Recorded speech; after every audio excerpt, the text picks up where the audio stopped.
Well, good morning, boys and girls. It's, what is it, 28th, 29th? Yeah, I don't know. End of April, here at Ray Roberts. It's Bass Champs, number 3. We dug a pretty good hole at number 1 and 2. But it's interesting. So what's the water temp show right there? Does it show? It's showing 73.5. That can't be right. So the water's warmed up a bunch. But what's interesting is the water's come up like 8 inches in the last 5 days. So the water has come up a whole bunch. So we're gonna start back here where I got those buzzbait bites. We're seeing a little bit of shad flicking around. We got about 5 minutes left before we start fishing, but we got a little bit of company back here, but not too bad. We can see 4 boats, and there's another one around the corner, which is one of the spots we want to look at. So we are, as Don Kirkendall said a minute ago, we're practicing. But interestingly, so you could leave the ramp at 550 and several people were rolling it up and gone at 550. So several people had spots they wanted to be on, which is not surprising over here. So, but we've got southwest wind, southwest wind about 10 to 15 this morning. About 9 it's going to start turning, and then by 10 it's going to be out of the northwest blowing about the same way. So we put in at the Isle de Beau boat ramp this morning for the wind. We didn't put in at Jordan because we were afraid of it, and we're just going to go fishing and see what we can figure out. So when you see us next, we will have rod and reel in hand. So interestingly, this is the point I had caught the nice buzzbait fish off of. We've already fished by it, fished into a little corner, and as we're coming back out, Terry said, that looks like shad spawn. And we turn around, you can see it over our shoulder right there. I'll zoom it in for you right here. But there's fish moving up and down. Now, a lot of them were gar. There were some, I'm sure, sand bass in there too, and some little bitty bass. But we knew this was our opportunity, right? If there's any shad spawn, I guarantee you the guys who had the big stringers, it was over for them in this first 30 or 45 minute window. And it doesn't work out great for us, but it works out for a fish here, you'll see in just a second. But this is what we saw is the very, very beginnings of a shad spawn. Not full-blown shad spawn where they're chasing them up on the bank, but you'll see what happens right here in just a second.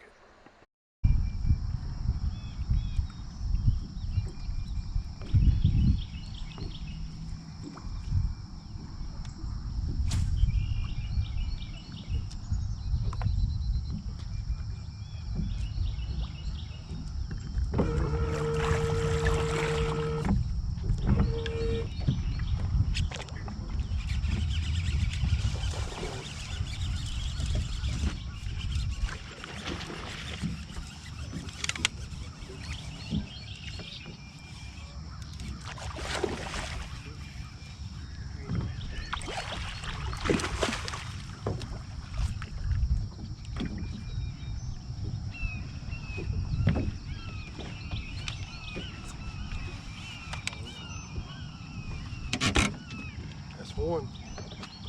We can get 5 out of this sucker.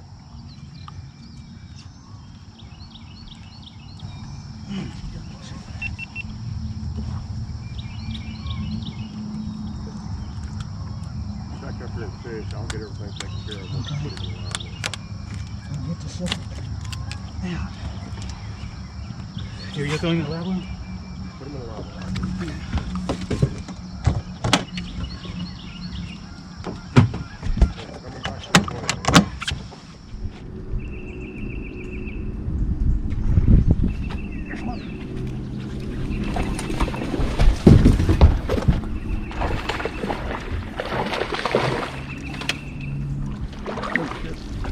Cleat.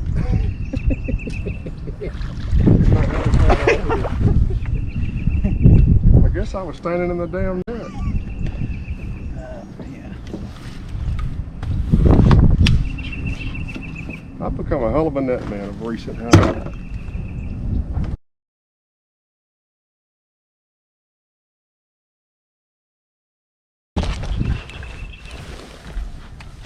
I know that was all off camera, but that was number 2 on a frog.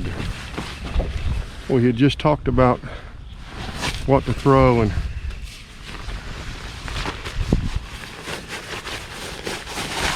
There's a lot of little grass under the water back here, and I told Terry that was something I thought they might actually bite.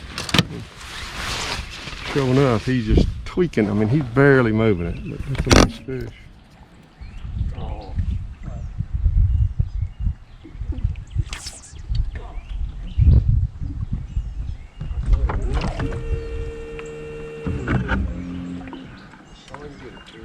She'll be there. I would imagine he had it by the ass end. Yeah. Scared me for a second. I thought I broke him off. Yeah, that's what I thought.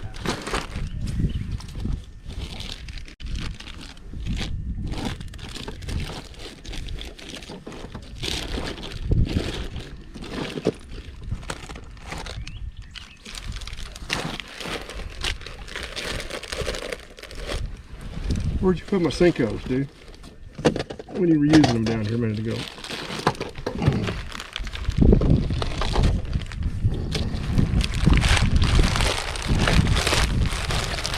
I'm so disorganized. Gotta be. Just about gotta be.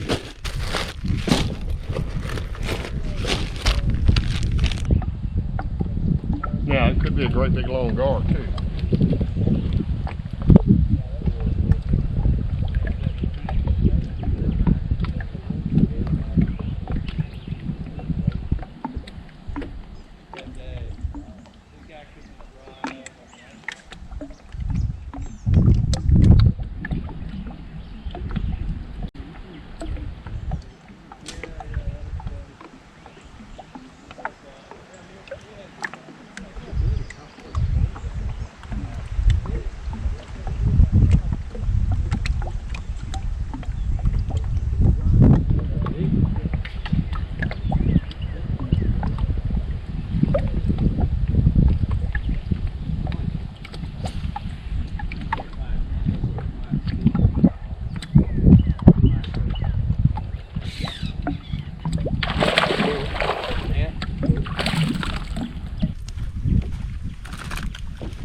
Maybe somebody up there with him, though.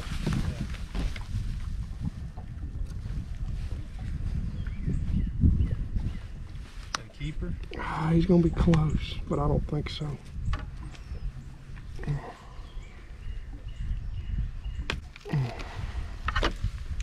He's going to be real. I don't think he is.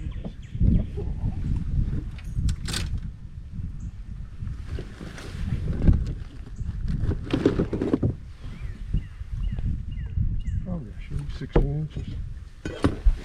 I catch so many big fish, Terry. I just can't keep track. That's 3.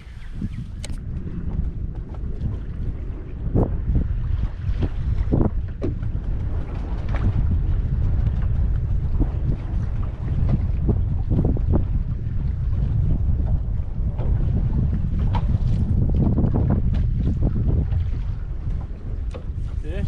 Yeah, he's under something. See that? Yeah. Set the hook and he was up under something. I couldn't get him to come free.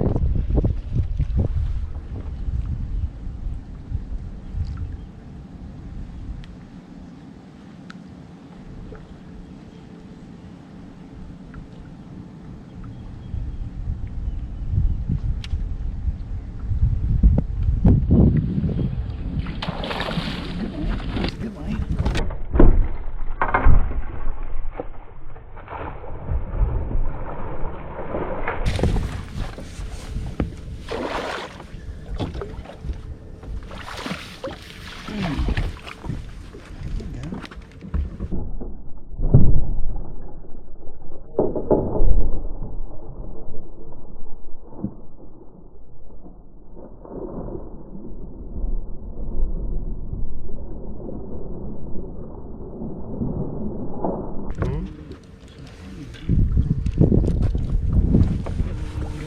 On that deck right there. I thought I saw her move. Fished up there, she went to thunk. I saw that fish up there on a nest. It's real murky. I just pitched it up there and boom, boom. I'm gonna say she's 16 inches.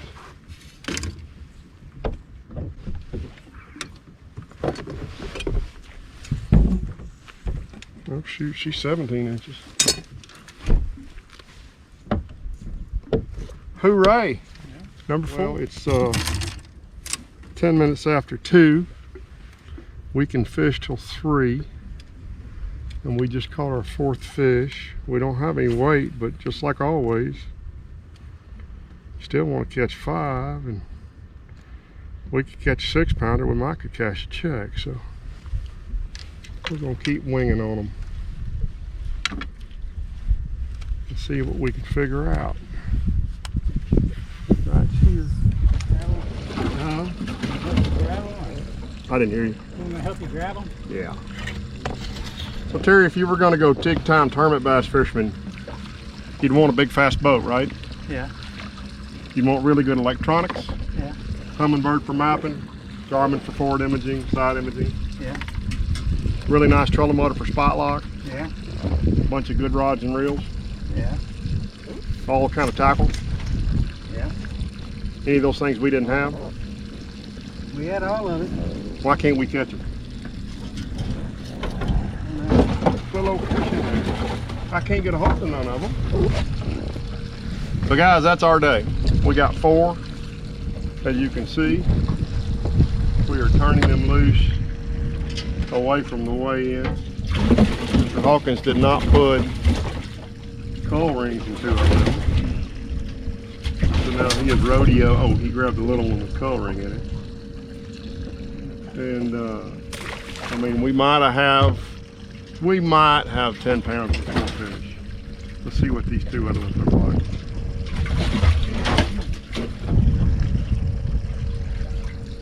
That's a solid little chunk. That was your second one, wasn't it? I think that was your second one. Anyway, so that was that first fish this morning. You know, we landed on what felt like a shad spawn this morning. You guys saw it, but gosh, we just couldn't catch any fish out of it. I caught one little short fish, and Terry caught that one frog, and that was it. And at this point, we shot our foot off at Cedar Creek, so there's no chance of winning Angler of the Year. And you know, the championship, you take off. If you're real high, you move up or something, but obviously that ain't gonna be an issue either. So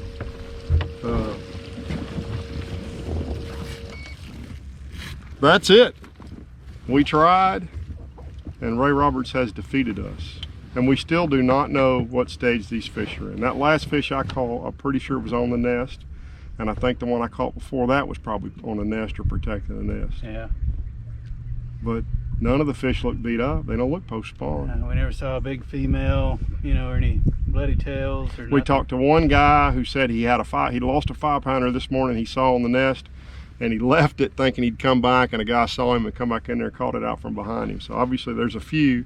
Now again, the water come up a bunch, you know, 8 inches, and it already was pretty murky, so that made it harder to see. But I don't know what to do. Where do we go next? To Walkeny? Yeah. Well, we've got a little history there. So we'll go to Walkeny next, and we're gonna go put it on the trailer and head back to Dallas. So thanks for tuning in. That's the face of dejection right there, of getting our butts kicked once again.